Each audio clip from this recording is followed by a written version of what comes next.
Welcome to this podcast, where we dive into a fascinating piece of diplomatic strategy. This Chinese diplomat, Victor Gao, really turns the tables by proclaiming that India is the greatest nation, even more great than America. I'm excited to dig into it. So, he makes some pretty bold statements, right? Absolutely. Gao starts off by leveraging India's history of independence, contrasted with Western pressure, particularly around oil Yeah. trade dynamics. It's like he extracts India's resilience and turns it against Western economic pressures. That's a pretty ingenious tactic, isn't it? Using historical context to challenge current power dynamics. Right, right. It's like he's saying India's been through its share of struggles and managed to hold its ground while Western nations often dictate terms. But then he pivots to address U.S. trade war threats. Yeah, exactly. I found it intriguing how he skillfully reframes the US trade war narrative in the Chinese context, almost as if the pressure was a sort of counterbalance. Exactly.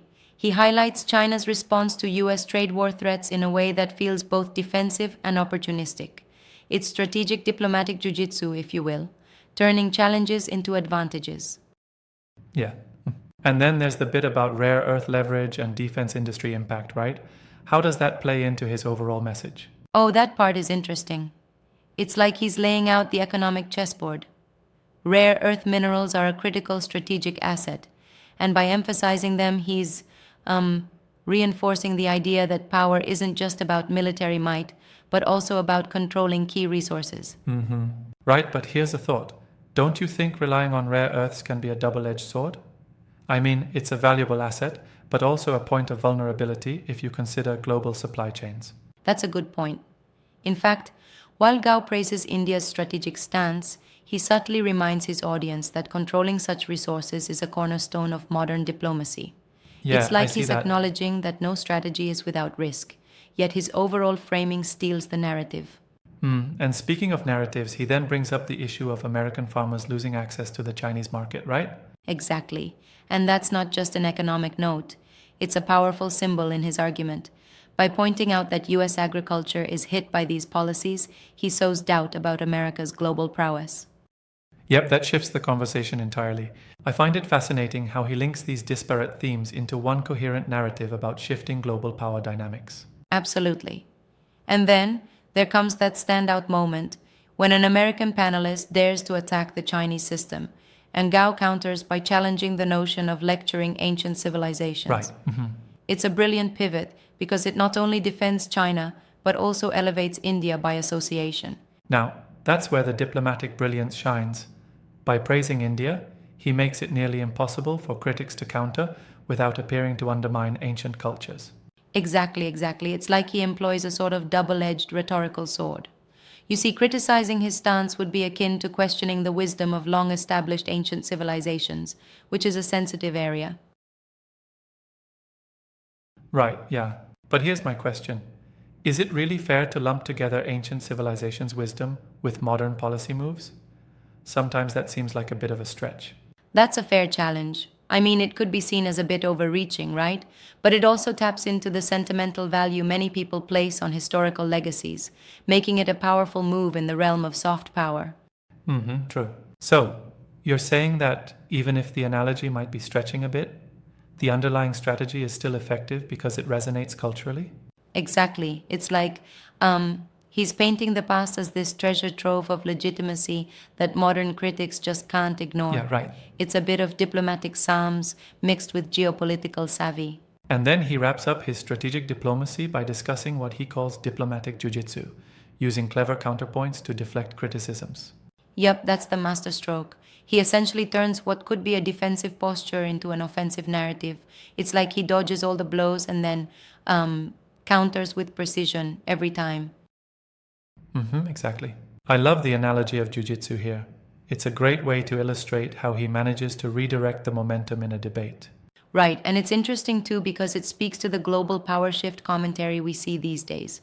Gao's method isn't just about winning an argument, it's about reshaping how we view power dynamics. Absolutely.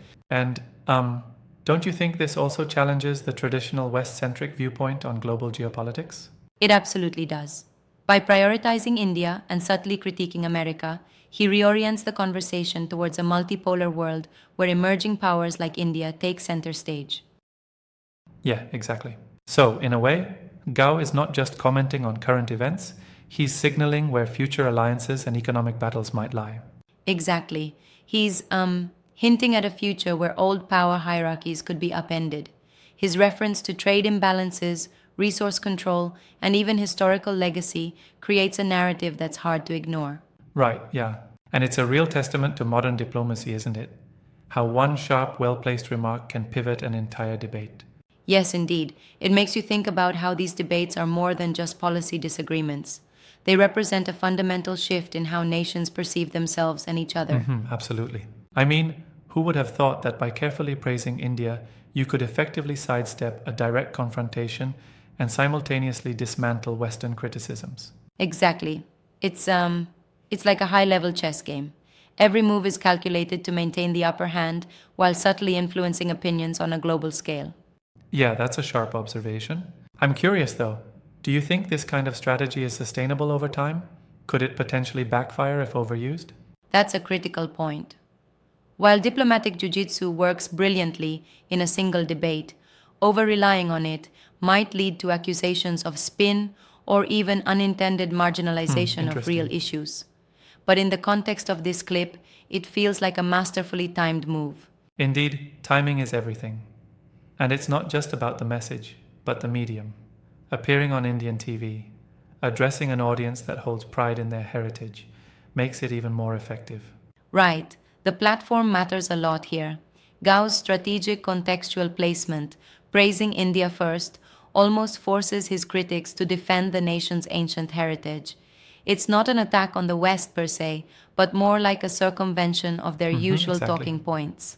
And it definitely mixes cultural pride with modern policy analysis. A blend that's hard to counter without appearing ignorant about history. Yes, precisely.